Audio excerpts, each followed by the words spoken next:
women go out every single morning as they collect the wintergreen leaves, and they fill these baskets full, and they carry them all the way down the mountainside, oftentimes having to stop along the way to take a break.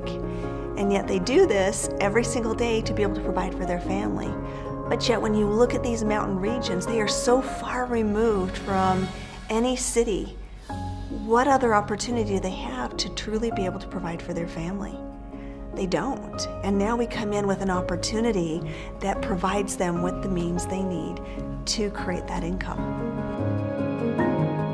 रमाइलो लाग्छ रमाइलो लाग्छ एक दुई पैसा आउँछ बच्चा बच्ची पढाउनु पर्यो या त कपी कलम किन्नु पर्यो त्यस्तै यो 5 बजे हिँड्दाखेरि हामी कहिले 12 बजे पुग्छु कहिले 1 बजे त्यो पैसा त अब भुराल कापी ल्याउ भन्दा कलम किन्नु भन्दा पढाउँदा अब कहिले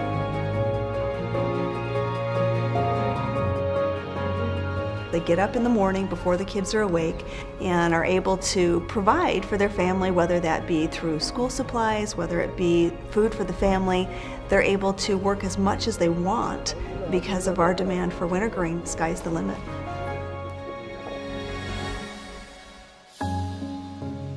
This new wintergreen essential oil is exciting for a lot of different reasons, one of which is a new species for doTERRA, Gateria fragrantissima. The aroma is very different than what we are accustomed to with wintergreen essential oil, while at the same time we maintain all of the wonderful chemistry and benefits.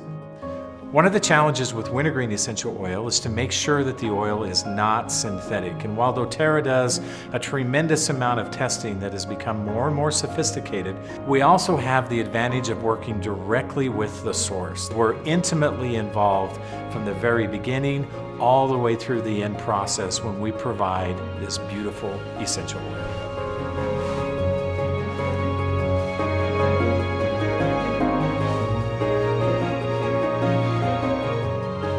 Wintergreen is one of the lowest yield oils that there is, and that was a surprise to me actually.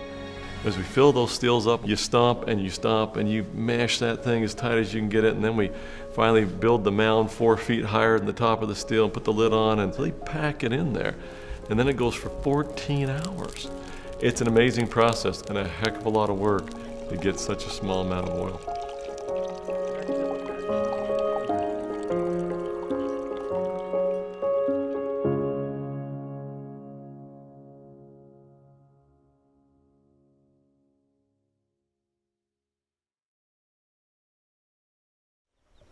It's been about a year we started working in these villages. Most of their livelihood depends on cultivating these smaller terraces. But we found out a local resource called wintergreen, and we are so happy that doTERRA has come to partner with us in purchasing what they can produce. And that gives them extra resources to sustain their family in these villages.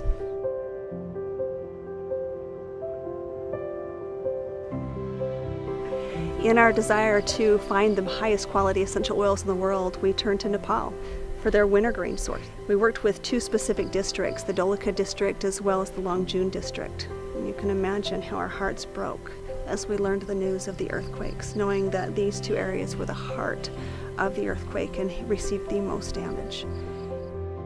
You know, we were already working in Nepal. We'd been working on this co-impact sourcing relationship for the wintergreen for some time.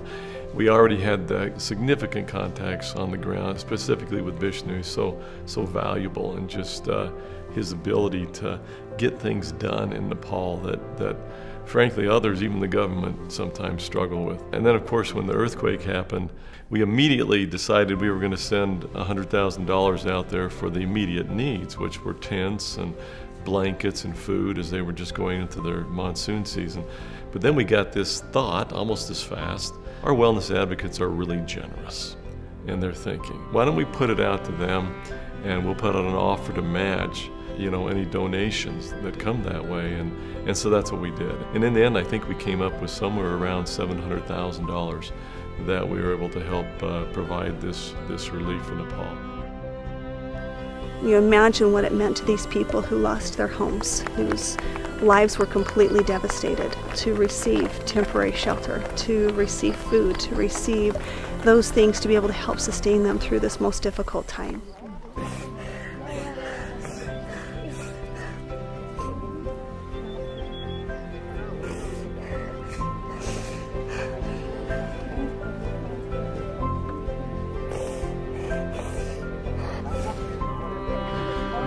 To actually be there and physically see that devastation, to see homes destroyed, to see family and children living under tents just trying to stay dry.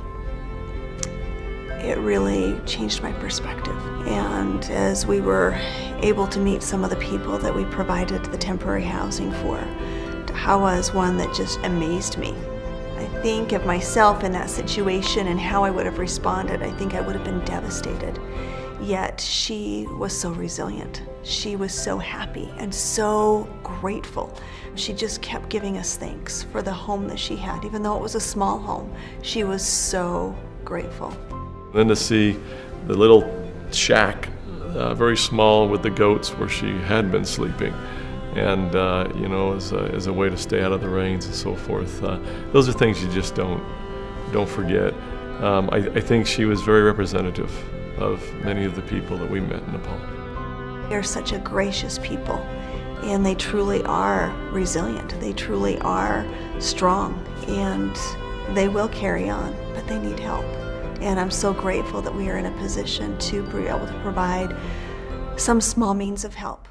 भएको पनि लग्यो नदेख्ने भगवानले अहिले भगवान चाहिँ मेरै आँखा वरिपरि हजुरहरू ले चाहिँ मेरो भगवान रहेछ उहाँहरू भगवान उहाँ रहेछ भन्ने अनुभव चाहिँ भयो